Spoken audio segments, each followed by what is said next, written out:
சேலம் அருகே கண்ணங்குறிச்சியில் காதல் திருமண விவகாரத்தில் கும்பல் ஒன்று பெண்ணை வீடு புகுந்து தாக்கியதன் வீடியோ காட்சி வெளியாகியுள்ளது. இதுகுறித்த கூடுதல் விவரங்களோடு இணைகிறார் எமது செய்தியாளர் ரமேஷ். வணக்கம் ரமேஷ், உங்களிடம் இருக்கும் தகவல்களை சொல்லுங்க. வணக்கம்.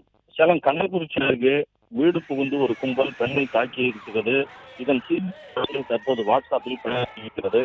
சேலம் மாநகராட்சி பகுதியில் உள்ள இங்குள்ள சாய்பாபா காலனி பகுதியில் வசித்து வருவோர் சரவணன். இவர் காபி பார் வைத்து வருகிறார். இந்த காபி பாரில் கார்த்திக் என்பவர் பணியாற்றி வருகிறார். கடந்த வாரம் கார்த்திக் பெண் ஒருவரை காதல் திருமணம் செய்து கொண்டுள்ளார். இதனால் ஆத்திரமடைந்த அந்த பெண்ணின் குடும்பத்தில் சிலர் நேற்று அதாவது கடந்த 22ஆம் தேதி சரவணனுக்கு வந்து பார்த்துள்ளனர். அப்போது சரவணன் வீட்டில் இல்லை. அப்போது அவரது சரவணனின் மனைவி சாரதா மட்டும் வீட்டில் இருந்துள்ளார்.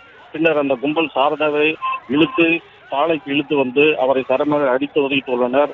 தற்போது இந்த காட்சி வாட்ஸ்அப்பில் வைரலாகி இருக்கிறது. இந்த சம்பவம் குறித்து தற்போது கண்ணங்குறிச்சி போலீசார் வழக்கு பதிவு செய்து விசாரித்து வருகின்றனர். பிளே ஸ்டோர் மற்றும் ஆப் ஸ்டோரில் இருந்து பாலிமர் செயலியை QR கோடு மூலம் பதிவிறக்கம் செய்யுங்கள். செய்திகளை உடனுக்குடன் பெறுங்கள்.